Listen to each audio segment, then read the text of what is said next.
Good morning दोस्तों। जैसा कि मैंने कल चुनावी बॉन्ड के बारे में कुछ चर्चा की थी, तो कल मेरा पॉलिटिकल साइंस से संबंधित टॉपिक था और आज हम टेक्नोलॉजी से संबंधित एक टॉपिक को डिस्कस करने जा रहे हैं जिसका नाम है डीफेक। प्रश्न है, डीफेक क्या है, इसे कैसे तैयार किया जाता है, अर्थात ये कैसे काम करता है। इससे जुड़े मुद्दे तथा चुनौतियों को स्पष्ट करते हुए इसके लिए भारत व वैश्विक स्तर पर की गई उपायों की चर्चा करें। प्रश्न एक बार और सुन लें। डिफेक क्या है, इसे कैसे तैयार किया जाता है, इससे जुड़े मुद्दे तथा चुनौतियों को स्पष्ट करते हुए इसके लिए भारत व वैश्विक स्तर पर की गई उपायों की चर्चा करें। आइए इससे संबंधित उत्तर को हम इस प्रकार देखते हैं। डीफेक आर्टिफिशियल इंटेलिजेंसी का ही एक प्रकार है जिसके तहत किसी व्यक्ति के चेहरे, शरीर, ध्वनि, परिवेश या किसी अन्य व्यक्तिगत जानकारी की नकल कर किसी दूसरे व्यक्ति में फिट कर दिया जाता है। इस प्रक्रिया से तैयार की गई ऑडियो या वीडियो को ही डीफेक कहा जाता है। एक बार पुनः सुन लें। डीफेक आर्टिफिशियल इंटेलिजेंसी का ही एक प्रकार है जिसके तहत किसी व्यक्ति के चेहरे, शरीर, ध्वनि, परिवेश या किसी अन्य व्यक्तिगत जानकारी की नकल कर किसी दूसरे व्यक्ति में फिट कर दिया जाता है। इस प्रक्रिया से तैयार की गई ऑडियो वीडियो को ही डीफेक कहा जाता है। प्रश्न का दूसरा पार्ट था कि डीफेक का काम करने का तरीका क्या है, तो उसके अंतर्गत 2-4 पॉइंटों को इस प्रकार देख सकते हैं। पहला, इसे तैयार करने के लिए डीप लर्निंग, आर्टिफिशियल इंटेलिजेंसी और फोटोशॉप जैसे तकनीकों का उपयोग किया जाता है। दूसरा, वीडियो तैयार करने के लिए जनरेटिव एडवर्सरियल नेटवर्क्स नामक प्रौद्योगिकियों का उपयोग किया जाता है। इसमें वेरिएशनल ऑटो एनकोडर नामक एक डीप लर्निंग कंप्यूटर नेटवर्क का उपयोग किया जाता है। उसके बाद ऑटो एनकोडर्स विजुअल नॉइज और वास्तविक चेहरे का मिलान ना होने वाले हिस्से को हटा दिया जाता है और उसके विशेषताओं को डिटेक्ट करते हैं। फेस स्वैप के मॉडल से तैयार किया जाता है। इसके बाद प्रश्न के तीसरे पार्ट पे आते हैं कि इससे जुड़े हुए मुद्दे व चुनौतियों को देखते हैं। तो उसमें 2-4 पॉइंट को डील किया गया है। सबसे पहले, गलत सूचना और दुष्प्रभाव को बढ़ावा देना। इसके अंतर्गत डीप फेक का उपयोग राजनेताओं या प्रसिद्ध हस्तियों की नकली वीडियो बनाकर उनकी छवि को धूमिल करने के लिए किया जा सकता है। उदाहरण के लिए हाल ही में प्रधानमंत्री मोदी जी की गरबा खेलते हुए एक वीडियो को दिखाया जाना। दूसरा, निजता संबंधी चिंताएं।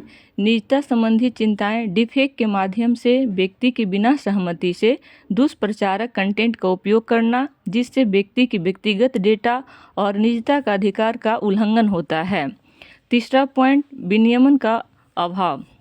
डीफेक में इस्तेमाल की जाने वाली तकनीकी सामग्रियों का पता लगाना भी एक बड़ी चुनौती है।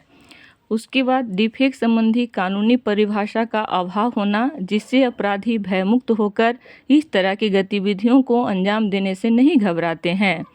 उसके आगे, लैंगिक असमानता।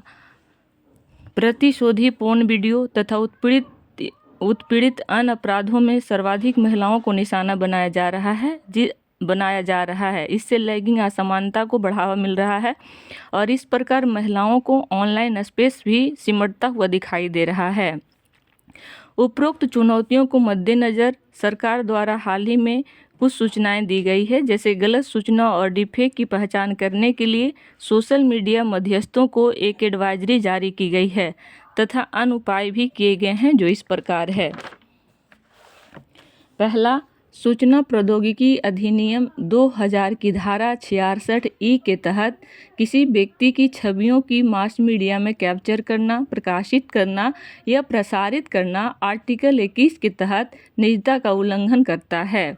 दूसरा, सूचना प्रौद्योगिकी अधिनियम 2000 की धारा 66(d) के अंतर्गत किसी को धोखा देना या उसके प्रतिरूपण करने या कोई अन्य गतिविधि जिससे संबंधित व्यक्ति की छवि धूमिल हो सकती है या प्रसारित करने वाले व्यक्तियों के ऊपर मुकदमा दायर करने का प्रावधान करती है।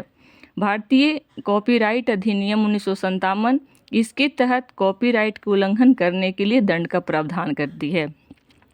ये उपाय भारत सरकार के द्वारा की गई है। आइए इसके अगला पार्ट था कि वैश्विक स्तर पर इसके लिए क्या क्या उपाय या प्रयास किए गए हैं। वैश्विक स्तर पर वलेचले घोषणा पत्र को लागू करना। इसमें भारत, यूएसए, चीन, जापान सहित 25 देशों का समझौता किया गया है, जो आर्टिफिशियल इंटेलिजेंसी जैसी जोखिमों से निपटने का प्रावधान करती है। दूसरा, यूरोपियन यूनियन का डिजिटल सेवा अधिनियम। यूरोपियन यूनियन का डिजिटल सेवा अधिनियम, यह अधिनियम सोशल मीडिया से संबंधित कुछ जिम्मेदारियों को निभाने के लिए बाध्य करती है, जैसे लेबलिंग दायित्व का पूरा करना, पारदर्शी बढ़ाना, मीडिया की प्रामाणिकता निर्धारित करने में उपयोगकर्ताओं की सहायता करना। भविष्य में गूगल टूल्स की घोषणा करने का अपना इरादा बनाया है, जिसके तहत आर्टिफिशियल इंटेलिजेंसी को तैयार किए गए कंटेंट की पहचान करने के लिए वाटर मार्किंग का प्रयोग करने का प्रावधान किया जाएगा। इसका निष्कर्ष कहें या फिर आगे की राह क्या हो सकता है, इसके लिए 2-4 पॉइंट इस प्रकार है। सबसे पहले कानूनी ढांचे को मजबूत करने की आवश्यकता है। जवाबदेह आर्टिफिशियल इंटेलिजेंसी के विकास को बढ़ावा देना होगा, जैसे असिलोमर आर्टिफिशियल का सिद्धांत। अंतर्राष्ट्रीय सहयोग का समावेशन होना चाहिए। अनुसंधान और विकास में अत्यधिक निवेश करने की आवश्यकता है। सोशल मीडिया प्लेटफॉर्मों की जिम्मेदारी और जवाबदेही सुनिश्चित की जानी चाहिए। उदाहरण के लिए यूट्यूब ने हाल ही में घोषणा की है, जिसके तहत क्रिएटर्स को यह बताना आवश्यक होगा कि उसकी सामग्री आर्टिफिशियल इंटेलिजेंसी टूल्स का उपयोग कर बनाई गई है या नहीं। जय हिंद, जय भारत। आप सबों को मेरा ये ऑडियो क्लिप्स कैसा लगा ज़रूर सजेस्ट करें, इसमें क्या कमियां है, ताकि मैं कुछ